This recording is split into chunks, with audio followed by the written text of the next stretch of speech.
Today, we are more than fortunate to be joined by Ava Rios, who's the executive director at Capital Idea, and Amanda Poplawsky, who's the program manager at Project Quest. So we are very fortunate to be joined by the both of them, and we have a lovely facilitator of today's conversation, Jill Guffey, Solutions Architect here at Bonterra. So with that, I will go ahead and pass it to you, Jill, to get us kicked off here. Yeah, thanks so much, Ashley. I'm excited to bring this webinar to you today so that Amanda and Ava can really describe to you their experiences in the workforce space and the tools they use to ensure that the participants in their programs are successful and they're seeing the outcomes that they are hoping to see with those that are going through their programs. And so let's just start with a couple of getting to know you questions. Can each of you briefly share what drew you to the workforce development space and what keeps you passionate about that work today? And we'll start with Amanda. Great. Thanks, Jill. Well, I have been in the workforce space for a little over 9.5 years. I'll turn 10 next year with Project Quest. And what attracts me to stay in this space for sure, and what initially brought me to it, is the idea that you can create real economic mobility by the investment in workforce development.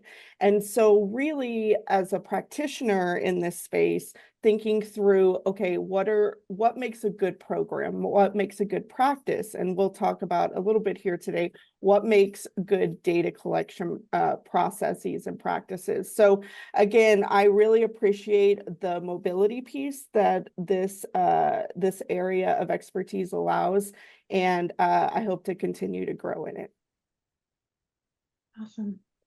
Okay, so I'll go next. And just a small kind of a correction. I'm the deputy executive director. Someone else does the executive director role here, which I am glad for that one.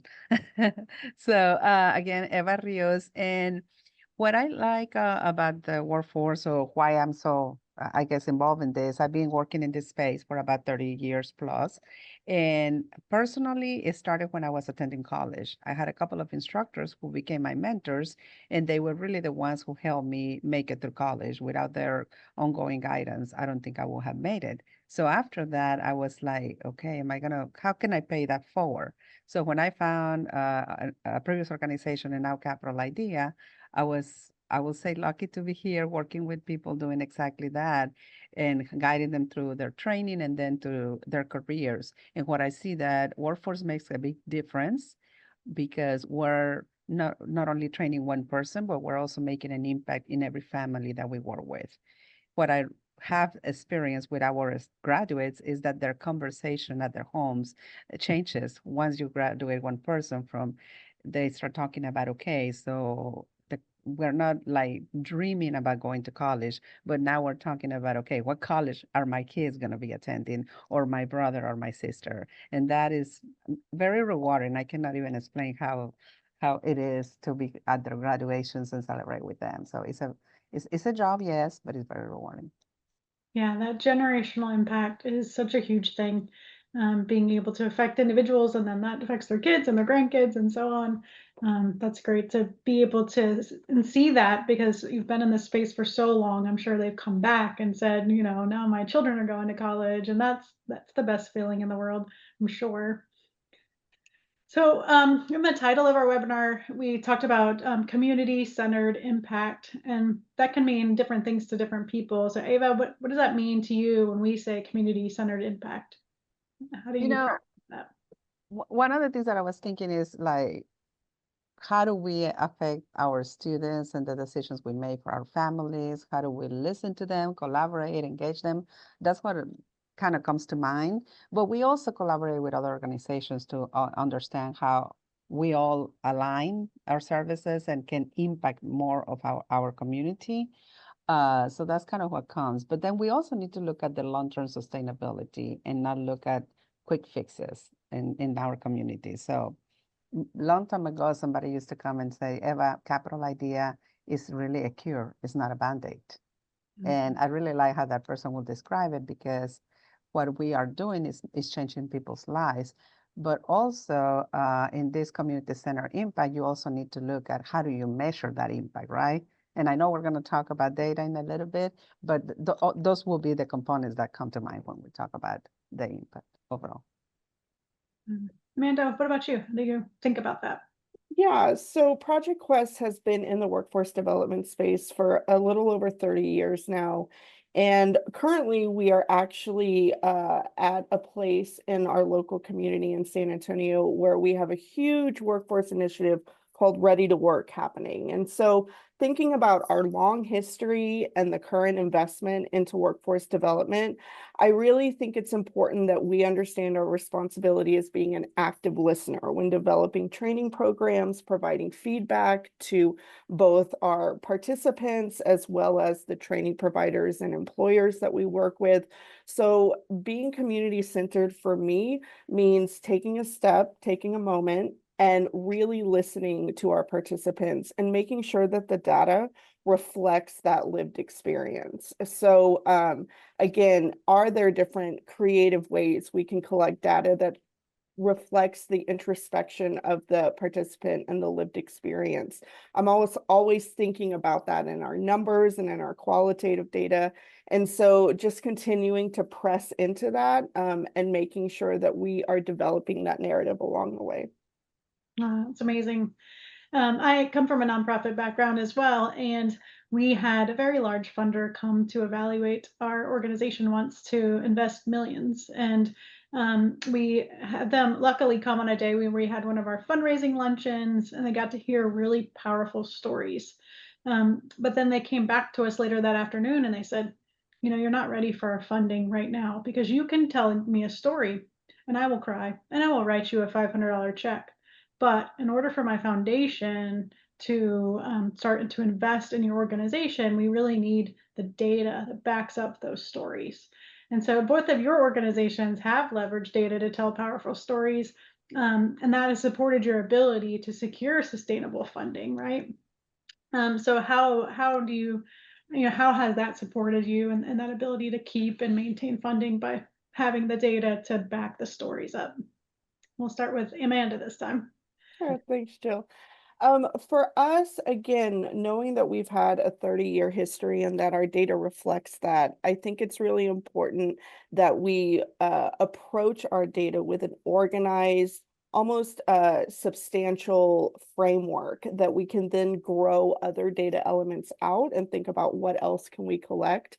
But I'll have to say, moving from the anecdotal to the actual analysis of data, continually collecting the same things and expanding on that creates a more full and holistic narrative for us. And so again, I think that really making sure we are consistent in our data collection and our practices, and then again, just expanding on it with each grant and each opportunity is what I think that we prioritize. For us at Capital Idea, since day one, data has been a focus. I mean, it's like we're going to provide services, but how are you going to track what you're providing? How are you going to show funders who are trusting you with their funds that you're doing something that makes an impact, that makes a big difference, right? So we have collected a lot of data, but one of the things that really works is that, like Amanda was stating, Capital Idea, Project Quest has been in existence for 30 years or so or more, right? Capital Idea is right behind them. We have been in existence for 26. So that long-term data really tells a great story. It tells you what you did at the beginning, what you did when you were more like a mature organization and now as a older kind of organization. So it is important to keep the anecdotal data, but like it was stated before by Amanda, you have to move past that. So right now we have Ray Marshall Center receiving our data, collecting our data yearly basis to really show that impact. What is Capital Idea truly doing, and how are those funders, funds, and investments making a difference? And I mean, we're very proud of all that. So I'm glad we started with data. And for any organization that is here listening to us, don't wait on collecting that because then you'll have some regrets. Yeah, and both of your organizations have been around for a really long time, and there might be some organizations on the call today that haven't, that are newer, that don't have 30 years of experience in data. And I think this is a question for every organization as they grow: is how do you maintain personalized, community-rooted services even as you scale? So as we get bigger, how do we not lose sight of our participants and the individuals we're serving? We'll start with Ava this time. Okay, so it is challenging as you're growing, like, okay, what's gonna happen? But it's exciting to grow, okay? So we have learned that we need to stay very focused on our mission. It's like, why is it that we're here? So if you keep in mind as you're going through the growing pains, what is the problem we're trying to solve? Then if you have the answer, is it for the students, is for the community, then stay focused on that and let things happen. Also, give yourself space to make some mistakes because it's okay as long as you don't keep making the same mistakes over and over, right? So, and learn from those. I mean, we have a lot of lessons learned here in this organization. We believe on continuous improvement, and that is really what has allowed us to keep growing and see successes, but also realize that we're not perfect, that we always have to come back and relook at things. Like that. How about you, Yeah, Amanda? I think that focus on learning and creating that learning culture is really, really important, and something that we share with our sister organization at Capital Idea. I think that one thing that's really important is to note the balance and the importance of both investing in people and investing in infrastructure. And so Project Quest along the way, again, we have this growing and substantial infrastructure, and we recognize in order to pair that, we need to invest in our people and make sure they feel totally prepared and supported in the technology tools that they use, whether it be creating new training manuals for Apricot, or again, really listening to the experience of new staff that come on about what their needs are. But again, pairing that real person-centric attitude when it comes to how we develop these programs, as well as the data that can complement it in the infrastructure, that balance has proven to be really key in our area of growth that we've experienced over the last 5 to 8 years. Yeah.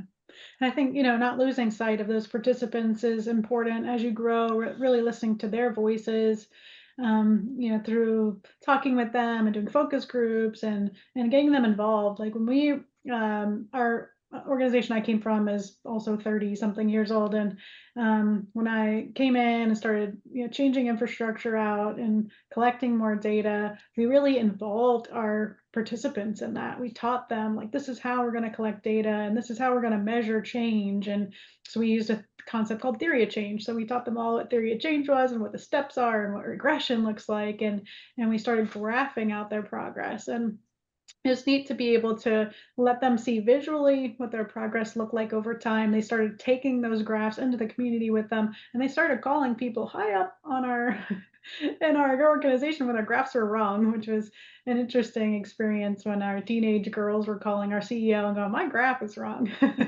So I love involving the people you're serving in the data collection so they can clearly see it, and be part of that experience too. So that leads us into the next area that we wanted to talk about, which is like collaboration and culture. And so both of you use our Apricot solution for case management, and just wondered, like, how has technology improved collaboration either internally among your teams or even externally with partners and funders? So Amanda, how does that work? Yeah, absolutely. I think the power of Apricot and the reporting capabilities to have real-time data reflecting on, again, workforce development happens at a very fast pace. And so being able to look along the way as you experience these programs and do that analysis almost turnkey has really, really helped us. So currently I can think of a training partner that we have that I meet with every other week, and being able to quickly look at outcomes and the experience and feedback that's happening in real time has allowed us to really show and illustrate the integrity of the program that we're all building into. And so I think, again, being able to reflect data in real time is incredibly powerful. Again, we talk about longitudinal impact, but being able to be agile and flexible with our data has really helped us as well. Well, and for Capital Idea, I mean, we collect a lot of data, and one of the things that it allows us to do is work with, like, for example, work with other communities, because when we see that our enrollment is not going the way we're supposed to, and we service a 5-county area, then we can say, you know what, the data is telling us we're spending too much time on this area. Let's go and start work collaborating more with this other one. And that's where our partners come into play a lot to helping us service that community. Also, when we are working on retention, when we're working on completion of degrees, we can also find out, okay, we're doing well on this specific career track, but what's happening here? There is a bottleneck. Completion is not as successful as maybe it used to be a few years ago. So what are we going to do to solve it? So there are a lot of opportunities based on the data that we're analyzing, reviewing on an ongoing basis. Now, another collaboration that we have that we're very proud of is we have on staff a person who manages our childcare services, and she collaborates with another organization here in town. And our Apricot database we gave them access. We open a door, I don't know, a window, a door or something so that they can access. It's kind of a referral process. So they access documents from the students in a very secure way, the application. So we don't have to worry about paper trails or emails, like killing somebody with so many emails. This person works with about 100 students at a time. So it's really challenging. So Apricot has allowed us to make those kind of collaborations. And also when we talk about security, well, we know everything is safe. So I can go on and on, okay? So I'll stop there. There was a question briefly in the chat that asked, how are you giving data to funders to help secure and maintain funding over time? Do you feel like over the years you've gotten better at telling your story and backing that story up with data? And is there like funder reports are bane of nonprofit existence, right? So how have you all made those easier for your teams to produce and ensure that they're correct year round versus at the end of the quarter or year? Yeah, and so you mentioned the year-round thing, Jill. I think there's something to be said, right, for the production and distribution of annual reports, of course, in a nonprofit setting. But something that Project Quest has really developed over the last few years are one-pagers that are very digestible for our city council members. Project Quest, one of our main funding partners throughout the years and currently is still the case, is the city of San Antonio. And so being able to have those relational one-on-one meetings with our city council individuals, and then being able to really provide them bullet points that are digestible, that provide insight into their demographic and their population. So again, very turnkey as far as being able to pull reports based on city council district. Has allowed us to, again, tell that story, but in ways where the city council person can then take that and run with it. And that has shown to be a bigger impact than just offering our annual report each year, but having these meetings and providing these one-pagers has been a very important tool for Project Quest. I will definitely echo that. We share a lot with Project Quest. So we know about the one-pager, we know about the annual reports. We also know about we know that any other high-level research that has been done that provides assurances about the success of our programs is always a plus. So I'll go back to the example of the Ray Marshall return on the investment for Capital Idea. So those are numbers that I don't want to get political here, but people usually appreciate, because depending on where you stand in life or your beliefs, you want to make sure that if I'm giving funds to an organization, I want to make sure that we're spending them wisely, right? and making the impact that I'm looking for. In this case, we also receive city, county, and state funds, and we want to be accountable to those funds. The other thing that I wanted to say when it comes to funders is we recently, about 3-4 years ago, I started a conversation with a funder who usually accepts the funding request by invitation only. And because we had an opportunity to go through kind of an interview, so they were getting to know us more and more, and they knew about our track record, but they were able to hear more from us about the data we collect, how that makes an impact, how we stay in touch with the students, also through data, asking for their feedback on how we can make things better for our program. They actually invited us to apply. So I want to talk about how you maintain funders, but also how you open new doors for funders. So the data has really played a role. It's not the only way, but it does play a big role. Yeah, one of the very first things we did when we implemented our solution is we used to have a yearly, what we called a one-pager called Portrait a Risk Report. And it was a snapshot on a day of all of our participants and the risks they were facing.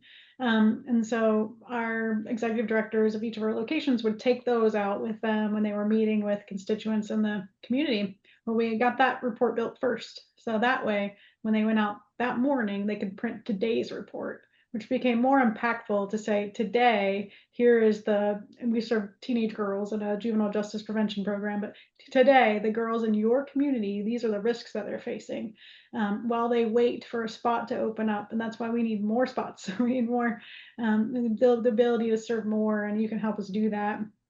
And so, annual reports are annual. And so, like, how do we get things out that are more near term is something to think about as well.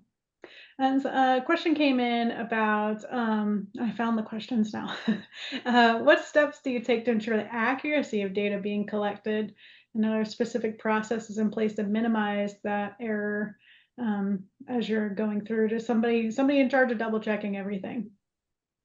And whoever wants to go first. Well, for Project Quest, I will say lessons learned over time is that, yes, data entry is important, but data quality assurance is equally, if not more so, important. And so whether it be leveraging reports in Apricot or doing more intensive case reviews and making sure that we're looking at data in different ways so that we understand the story that it's telling. And if it's telling a story that we weren't expecting, being honest with ourselves about, okay, what does this mean for the program, or what does this mean for our participants? And so I think for us, it's always about how can we design new data elements that allow for individualization, but again, uniformity in the way that we can analyze and see that introspection from the data as you would want, but also, again, like, how do we make sure that we are collecting it in a way that we're being very mindful about the story it's telling?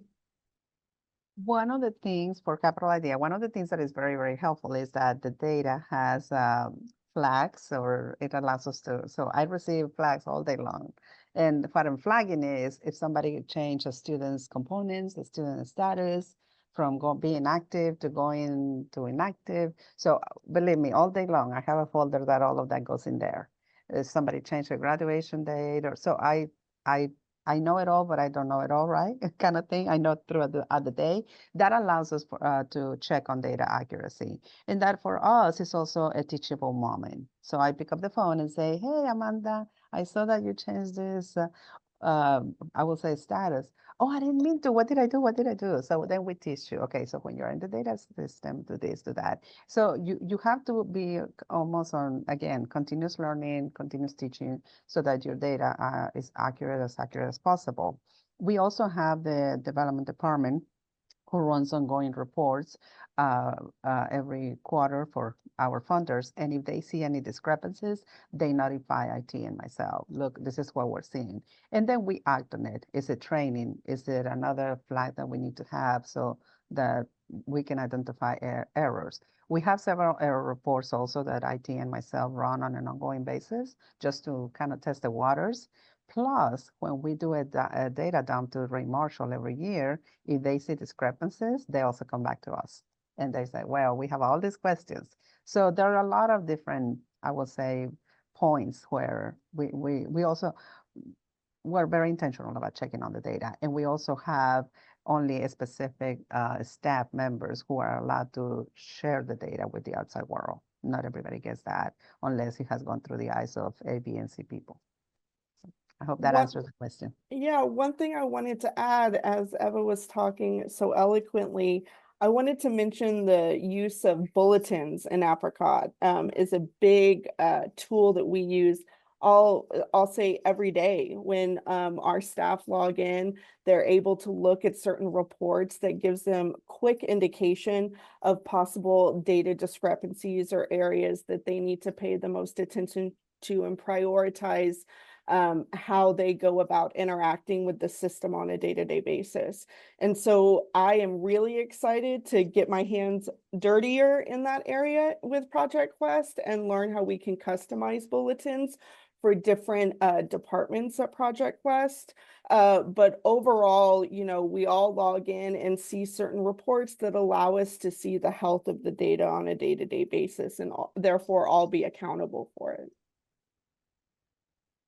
I think it's always training before you implement something new, giving people a heads up, letting them process feelings, right? Because change is hard. So, you know, training and pep rallying, right, as you're implementing something new, and then throughout it's a continual quality and, you know, process and training and retraining and retraining. And the best way I found was really involving all stakeholders in the data, right? So we had our girls know exactly what we were collecting about them. They understood it, right? And so if it was wrong, they told us. That was the best quality assurance checker I ever employed. Was the participants themselves, right? Because they want their stuff to be right.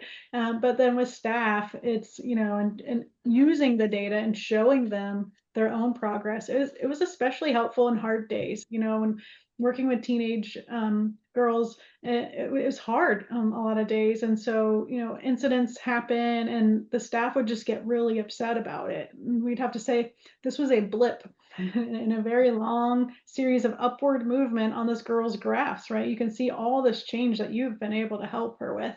And she stole your purse today, but it wasn't about you. It was about something that happened at home, right? Or, you know, this was just a blip. And so I think helping them see, like, because I'm collecting this data, I can see this bigger impact than what happened today. Because we're collecting this data and being really diligent about it, we can change staff meetings from did you do your work to how well are we doing work?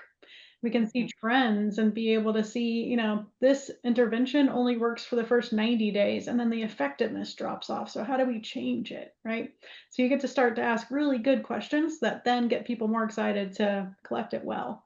So I think those are some ways that are helpful in ensuring accuracy.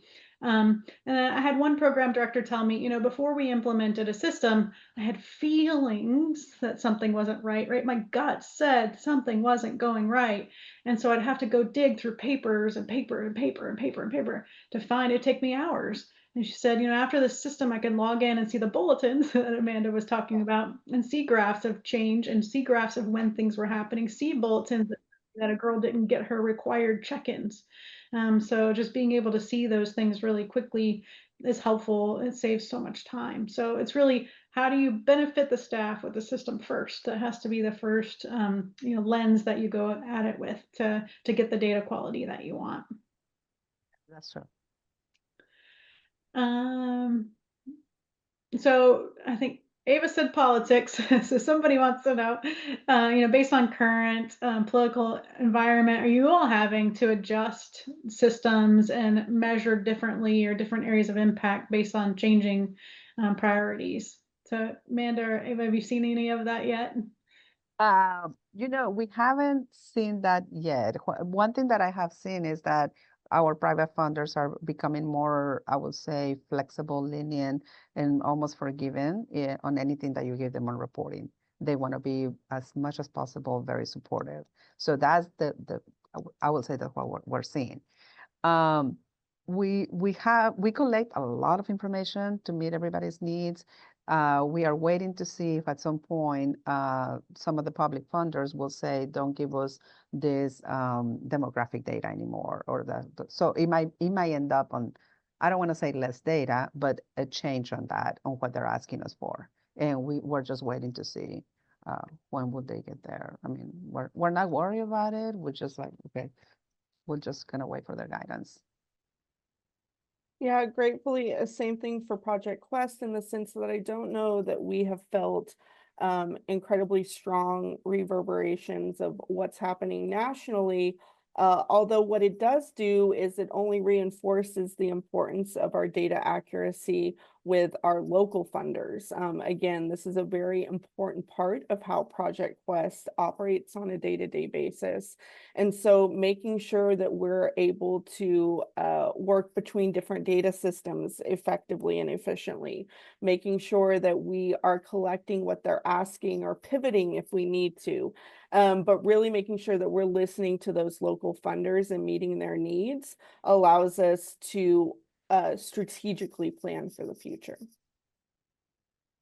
And you know, one of the things also that has been helpful throughout the years, and I'm going to mention Ray Marshall again, is that when Capital Idea wanted to do a 2Gen a study, they sat down with us and said, look, if you are collecting this data, we can do a study this way. But if you're not, then starting today, you need to start collecting this kind of data, so you can also tell a good story on the impact you're having, on the generational impact that you're having. So those are helpful individuals in your community to kind of listen to and kind of pay attention and say, okay, do I see my future doing that, or needing that information? And is this the time to make those changes?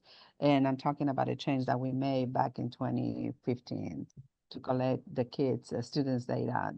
The families that were servicing, we were not necessarily very involved in collecting the 2-3 children in that family. We were not collecting the age or the school grade level they were attending, you know, things like that. And we started doing it, which is very helpful because now we have more information. So again, for those of you who are barely thinking about a system or how to do it, I will suggest to pay attention to kind of those things. All right, this next question I'm going to phrase as like an ending question, but we have lots of time. So please do feel free to type more questions in the Q&A, because we still have Ava and Amanda for 20 more minutes before we let them go. But for each of you, if you could share one piece of advice with the other organizations on the call who may be looking to modernize or grow their impact, what would that one thing be? Or we have lots of time, so maybe you have 3, but let's hear them. And how about Amanda? Yeah, so for Project Quest, I think what we are learning is we are thinking through strategies and tools so that we don't operate in a silo. Not that we already operated in a silo, but by all means are we in an ecosystem now, particularly with the Ready to Work initiative that I was mentioning earlier in San Antonio, where we are not only accountable to ourselves, to our participants, to our funders, but we are one of many players in the same ecosystem. And so again, knowing what our voice is through data, knowing how we are able to present longitudinal data and really speak to it, I think for us, data equals advocacy. And so that means that we're not only advocating for our participants, but we're advocating for this type of work in the community. And I oftentimes appreciate the rest of the leadership of Project Quest, because we're not afraid to voice, like, I don't know that this is working, or this particular training provider, we've had this experience with them, but we know our participants need XYZ. And so again, being able to really see that equation of data equals advocacy, and instilling that in our staff, and eventually in our participants.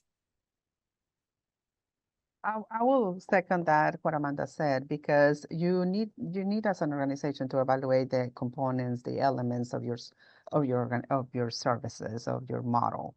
what is it that what's the question I'm trying to answer or the problem that I'm solving, and how am I doing it? And what are the areas where I really, really need to work on collecting data, on having, fields in my database, things like that. You don't need to track everything, but you need to think about what is the most important pieces that then you can use for your own benefits, in this case, to advocate for more funds, to advocate for servicing maybe another county that you're not servicing, or collaborate with another organization. So maybe talk to other people who are also researching data.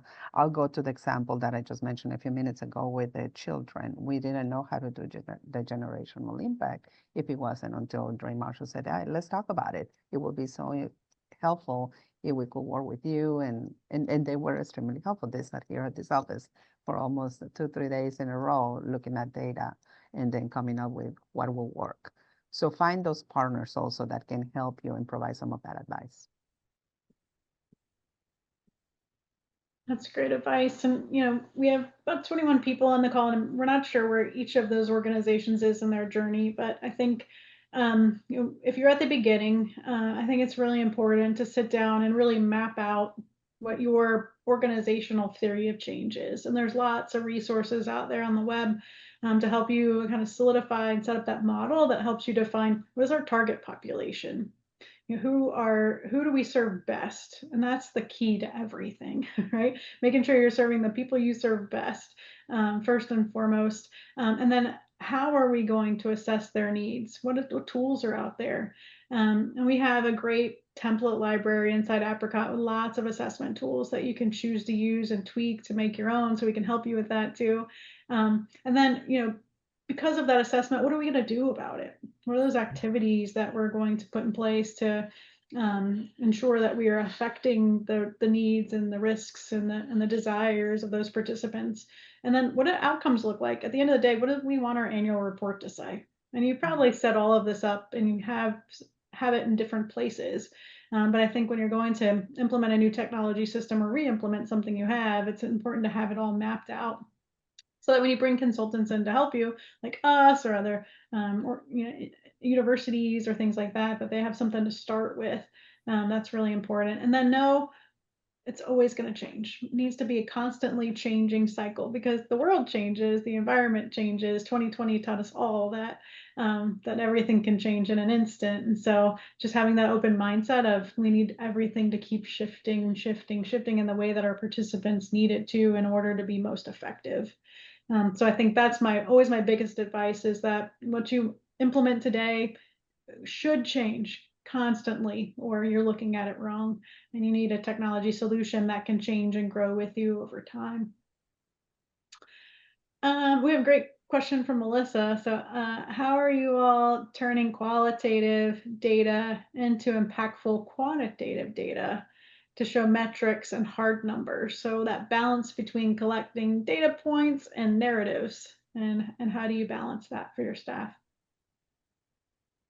I will say that for us, we try to look at about like what are the fields or the areas that will be in common, and maybe think of a short narrative on that, so that you can involve the data with the narrative and tell I don't want to say the story, but be able to kind of put it out there. So you gotta it's not easy, but you can do it. I mean, we do a lot of, I will say, storytelling in a way about the success of our students from point A to point B. And then we find those elements of data that will make sense that you can fit in. For us, for example, is someone has started making just what came to Capital Idea making $12 an hour. And now that they have fulfilled their career, they're a registered nurse, and they're already moving to middle class. They have a career track, they have benefits, and their starting salary is $35 an hour, that kind of thing. So you're not, I'm not, I don't know how to explain it, but it's not just data all along, but you have to use a little bit of a story or narrative to say. Yeah, so Melissa, I love this question because it's what I think about a lot when I'm inside Apricot, thinking about how to revise or update form building within the system. I will say that Project Quest, we hold near and dear to our heart the magic of the case note, right? The qualitative case note that our case managers enter into our system day in and day out that really reflect those conversations with our participants. But one thing that looking at those qualitative case notes has shown me and taught me is that there are elements of them that we can quantify. So pull out of that qualitative, like you mentioned, and enter into the system more quantitatively.